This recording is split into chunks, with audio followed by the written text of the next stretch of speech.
Alors, je suis avec Rachid, de chez notre partenaire Physiofirme APCSE, au service des CSE depuis 15 ans, donc des CE déjà à l'époque, où nous allons parler d'un point qui est la professionnalisation des élus, un point qui est assez amusant, puisque les ordonnances Macron étaient supposées professionnaliser les élus. Et on les professionnalise en ayant un peu moins d'heures, donc un peu moins de préparation, ce qui nous amène à avoir des réunions préparées, non préparées, finalement. Oui, très bien. Bonjour Jacques. Oui, c'est une remarque qu'on s'est faite sur le fonctionnement des instances et notamment leur niveau de qualification, leur niveau de formation. Le sujet réunion préparatoire non préparée, en fait, c'est une sorte d'observation que j'ai pu faire dans le cadre de mes interventions, puisque les préparatoires, elles ont pour vocation de préparer ta réunion qui arrive le lendemain, le surlendemain, peu importe. Et ben, tu discutes avec les élus et tu leur dis, ok, mais comment ça se passe en fait vos préparatoires? Quand préparatoire il y a, d'accord? Oui. Parfois, on n'en fait même pas du tout. C'est ça. Voilà. Mais quand préparatoire il y a, ok, quand vous vous voyez, c'est quoi? C'est café philo, c'est café débat, on discute, ou est-ce qu'on travaille? D'accord? Et le constat qui est le mien, c'est que bien souvent, ces réunions préparatoires sont des réunions dans lesquelles on va effectivement échanger, discuter, phosphorer, mais on ne prépare pas assez sur le fond les dossiers.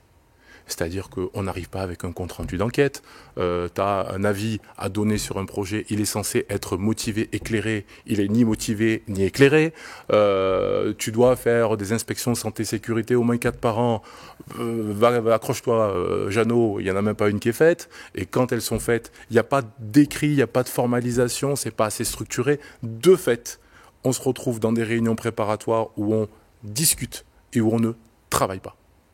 Et c'est finalement te mettre en difficulté pour le moment où tu es dans l'arène, où l'employeur arrive avec des ordres du jour, avec de la documentation, avec parfois des conseils, parce qu'il n'est pas tout seul, parfois il est avec le DRH, parfois avec le DAF, etc. Donc il a quelques longueurs d'avance sur toi, et le fait de ne pas préparer, c'est plutôt quelque chose qui va te desservir. Surtout quand il y a une consultation, puisque l'employeur souvent travaille sur un projet depuis 6-8 mois, et il va demander au CSE de se prononcer, soit dans le cadre légal, soit un peu plus, soit même il a l'outrecuidance de demander dans les 10 minutes un avis. Exactement. Ça arrive. Oui, ça arrive. Ça arrive. Alors, comment on fait quand on n'a pas été assisté de ces experts-là pour préparer la réunion du CSE, donc cette réunion préparatoire? Alors, la première chose, c'est que si on est sur une procédure d'information-consultation, il y a bien information. De fait, l'employeur, il doit mettre à disposition de ses élus des documents qui concernent le projet qu'il souhaite leur soumettre à consultation. Dans les documents qu'on doit mettre à disposition, il y a des documents qui vont concerner le projet. Imaginons, on est sur un projet de déménagement, on va te dire, ben voilà, on va aller dans tel bâtiment, au Bois Fleuri, tel étage, telle surface, tel locaux, telle toilette, etc. D'accord ? Ça ne s'arrête pas là. On doit aussi te donner des éléments concernant les risques qui vont découler de ce déménagement. D'accord ? Est-ce qu'il y a de nouveaux risques en termes de mobilité, en termes de déplacement, en termes de pénibilité, en termes de risques psychosociaux, etc. Et donc, l'employeur doit procéder aussi à une analyse des risques, qui doit être aussi, si tu veux, dans les données de la consultation.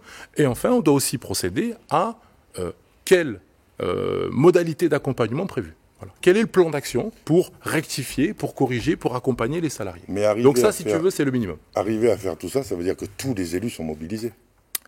Oui, mais ça veut dire aussi que dès le démarrage de la procédure d'information-consultation, s'assurer que l'employeur te mette à disposition ces documents-là. Si tu arrives en consultation et que tu n'as aucun élément sous la main pour statuer, tu peux ni donner un avis, ni motiver, ni éclairer, ni rien du tout.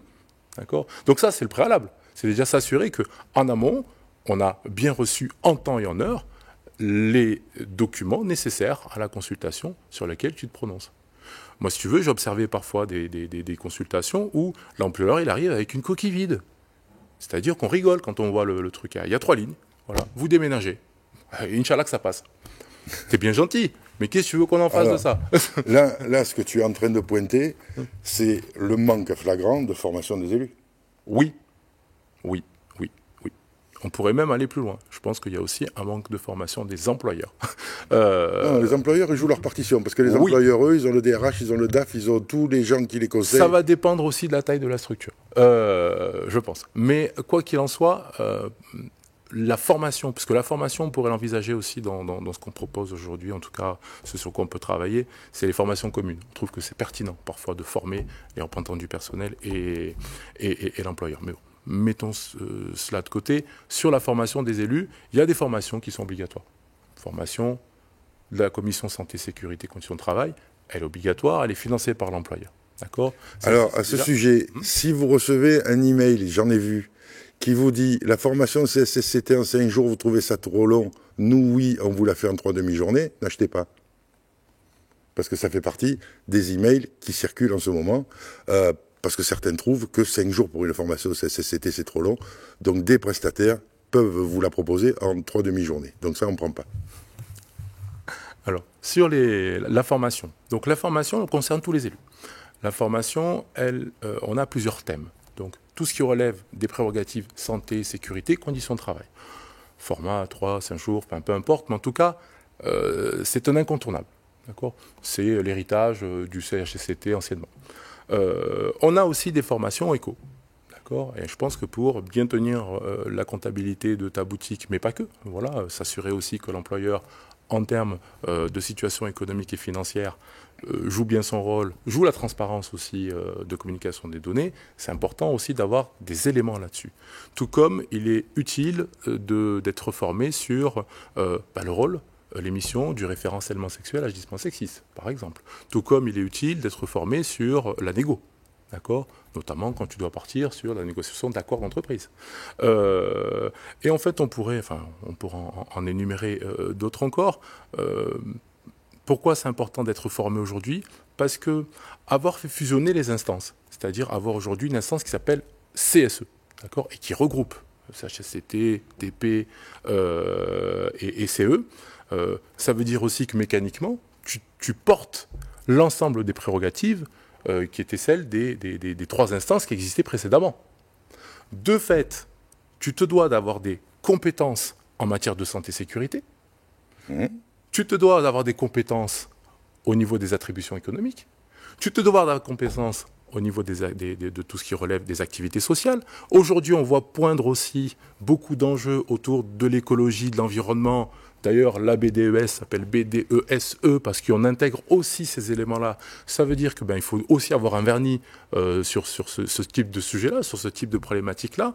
Et aujourd'hui, si tu veux un bon élu pour qu'il soit efficace dans sa mission, dans ses actions, il ne peut pas y aller la fleur au fusil. D'accord ? Il a la nécessité d'avoir une assise solide sur ces différents sujets parce qu'il peut être mobilisé à n'importe quel moment sur le sujet de la santé et de la sécurité, du harcèlement, des agissements sexistes, etc. etc. J'allais dire que sur les interviews, et bon, avec vous c'est une chose, c'est normal, mais même avec les autres intervenants, je ne sais plus en quelle langue il faut dire aux élus qu'il faut qu'ils se forment. La majorité des problèmes qu'ils rencontrent, c'est dû à un manque de formation. Les élus ont pensé qu'en matière de formation, il suffisait d'avoir une bonne formation pour donner du bon d'achat. Mais c'est plus compliqué que ça, quoi. Et je sais pas, si tu peux m'aider à leur faire comprendre que cette formation-là, elle est indispensable pour le bon accomplissement de leur mandat, et qu'il est prioritaire de bien comprendre les documents qu'on te donne, et de bien connaître les documents qu'on doit te donner, et de bien connaître tous les mécanismes qui sont celles de la représentation du personnel pour défendre au mieux les intérêts des salariés, je pense qu'on aura fait un pas en avant. Clairement.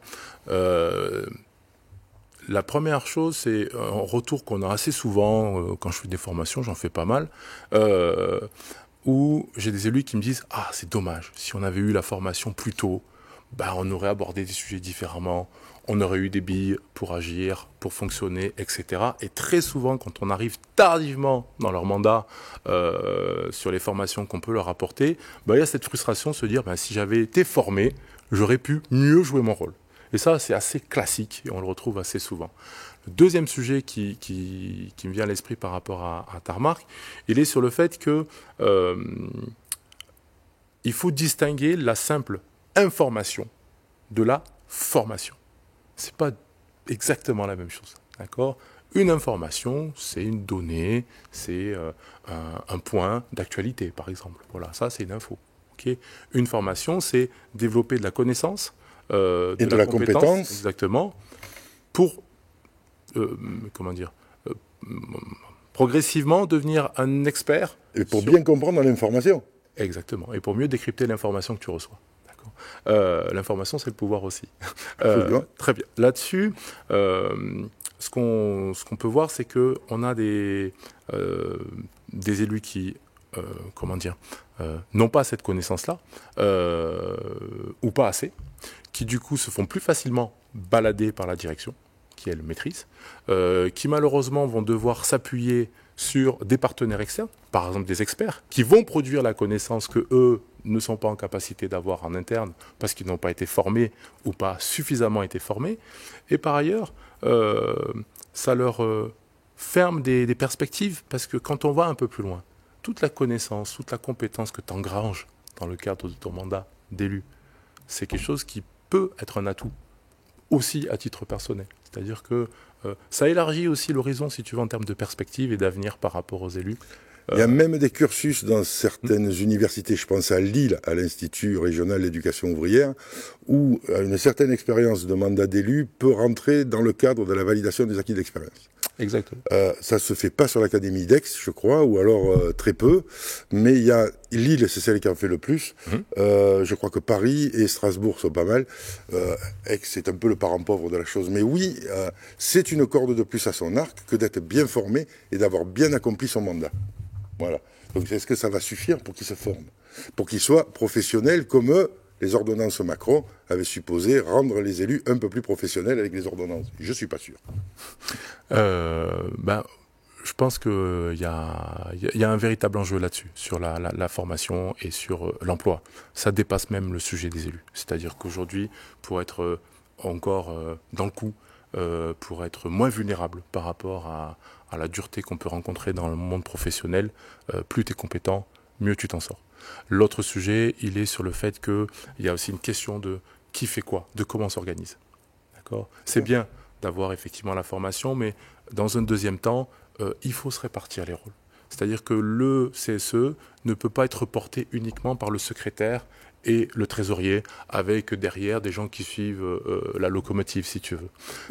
Ou pas, voilà. mais ceci va avec le sujet de la formation, c'est-à-dire que le secrétaire, il a des prérogatives, il a un certain nombre de missions qui sont définies, qui vont avec son statut, si je peux le dire comme ça. Pareil pour le trésorier, mais pour les autres élus, ça ne veut pas dire qu'ils n'ont pas une partition à jouer. Ils en ont plein. Encore faut-il qu'ils aient développé de la formation et de la connaissance pour se dire, moi, je peux décrypter, je peux apporter sur le sujet économique parce que j'ai été formé là-dessus, parce que ça m'intéresse, ou sur des sujets harcèlement, ou sur des sujets, peu importe le sujet, à partir du moment où tu es formé, tu as davantage tu peux apporter davantage à tes collègues et aux salariés, bien évidemment, puisque tu es là pour les défendre en premier lieu.